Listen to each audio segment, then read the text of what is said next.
आणि आता पाहूयात टॉप 9 शहराच्या बातम्या।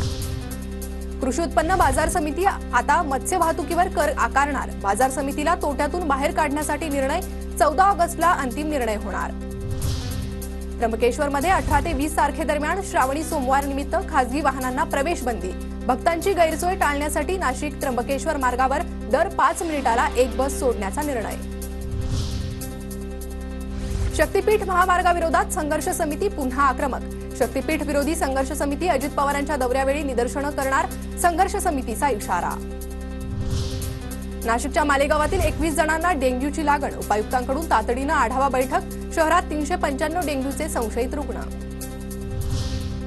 भर पावसाळ्यात संभाजीनगरातील 137 गावांना 218 टँकरद्वारे पाणी पुरवठा। पैठण, गंगापूर, वैजापूर तालुक्यातील काही गावांमध्ये अजूनही पाणी टंचाईची समस्या। बहुतांश मध्यम प्रकल्प कोरडे ठाक। अमरावती जिल्ह्यात यावर्षी 35,000 शेतकऱ्यांनी पीक विमाच भरला नाही, तर मागील वर्षी 4,74,000 शेतकऱ्यांनी पीक विमा भरला होता। नागपूरच्या मध्यवर्ती कारागृहात कैद्यांमध्ये हाणामारी। 2 कैद्यांनी जेवण वाढणाऱ्या कैद्यावर हल्ला केला। जेवण वाढणारा कैदी गंभीर जखमी। छत्रपती संभाजीनगरमध्ये ज्ञानराधा मल्टीस्टेटच्या विभागीय कार्यालयावर ईडीचे छापे। कार्यालयात मुंबईतील ईडीचे अधिकारी तळ ठोकून।